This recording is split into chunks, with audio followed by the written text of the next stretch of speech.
Good afternoon. We are at the 2 o'clock hour for our winter storm for January 19th, 2025, and temperatures are starting to free fall. In fact, over the past hour and a half in Freehold, New Jersey, we have fallen from 37.5 to 36 degrees Fahrenheit and constantly falling.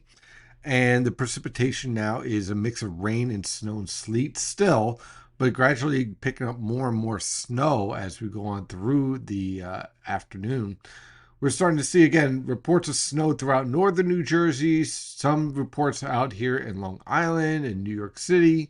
Starting to see reports showing up, well, continuing to show up throughout southeastern Pennsylvania. Got a little bit of light snow because, again, we're having strong rising motion here and here. So, what's causing that? Why are we seeing this evolution? Well, first, let's look at the radar. You can see the strong lifting here starting to evolve, and you kind of see the pivot starting to take shape here as our low pressure system starts to get its act together. And you can start to see the precipitation shield starting to fill in just a little bit. Some breaks starting to, some areas of precipitation starting to break out around the Delmarva Peninsula. Again, you have your steady band here, getting ready to pivot and gradually shift towards the coast. So, what's driving all this? Well, our low pressure system is getting ready to shift off the Delmarva Peninsula now. You can see the pressure falls very impressively, and our low pressure system is just a little bit stronger at 1004 millibars. Again, this is not a strong low pressure system. And then take a look at the growing cold cloud tops here. So clearly, there's more lifting taking shape here. It's expanding, it's growing. And this lines up very nicely to what we're seeing here with the heavy precipitation, right?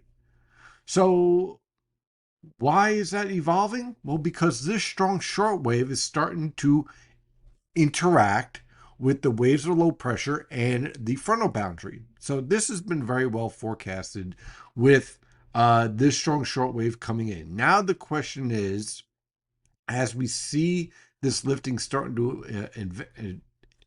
advance, and as we start to see strong lifting growing here, you're going to see an expansion of the precipitation shield as this whole feature shifts towards the northern mid-Atlantic. In fact, you can see the reason why we're seeing this weakness in the precipitation shield right here lines up very nicely with the subsidence here. So you're seeing all of the support here starting to grow. So as this starts to evolve here, we're going to start to see the temperatures continue to cool due to the cooling in the atmosphere.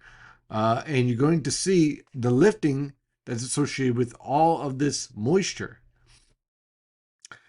I should note, compared to the model guidance that we were looking at leading up to this event, the amount of moisture expected for this event has pretty much evolved as expected. Around a half an inch cube of precipitable water value showing up here. Same thing right along the coast, around 0.6. So that has played out pretty much as expected. No additional moisture. It's not like we're seeing us getting up to 0.7 or 0.8 or anything of that nature. So that's pretty much in alignment to what the going forecast is. And now at 850 millibars, there's our new 850 millibar low starting to take shape.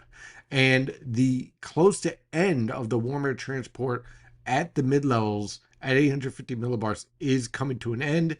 And you're starting to see the shift towards colder transport starting to take hold at 850 millibars. Right now at the mid levels, we're cold enough for snow. Same thing at 925 millibars. The warm air transport is starting to shut off. The winds are starting to back, and we're starting to see winds coming in more from the north. And eventually, once they start to shift more to the north-northwest, you're really going to start to see this whole freezing line begin to crash to the coast. Same thing at the surface. Our winds now are coming from the north. We're starting to see our temperatures fall. In fact, now we're at 35.9 degrees Fahrenheit at Freehold. So we're continuing to see the temperatures live fall over the region. And you can see the position of our low pressure system and all the cold air waiting. So here's our freezing line, and we quickly fall off into the 20s right behind this. So Again, it's just a matter of getting this cold air pulled down towards the coast. With a weaker low pressure system, this takes a little bit more time.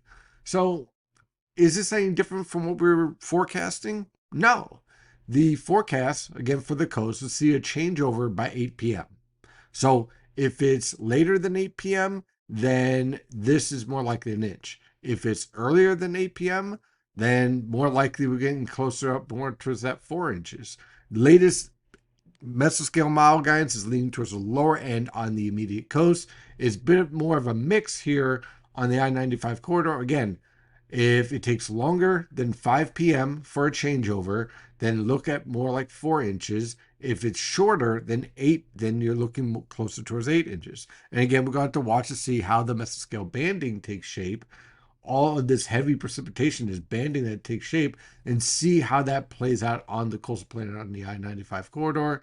And then further to the northwest of the I-95 corridor, the snow that has developed looks like it is locked in, it is falling, and it's going to get heavier. Again, we're going to be going all the way till about 10 p.m. So we got a bit more to go. And so that's why right now, pretty confident where I'm standing here with the forecast. We'll see how it plays out as we go forward. That is your update for 2 p.m. I'll see you in the next hour. In the meantime, stay safe out there.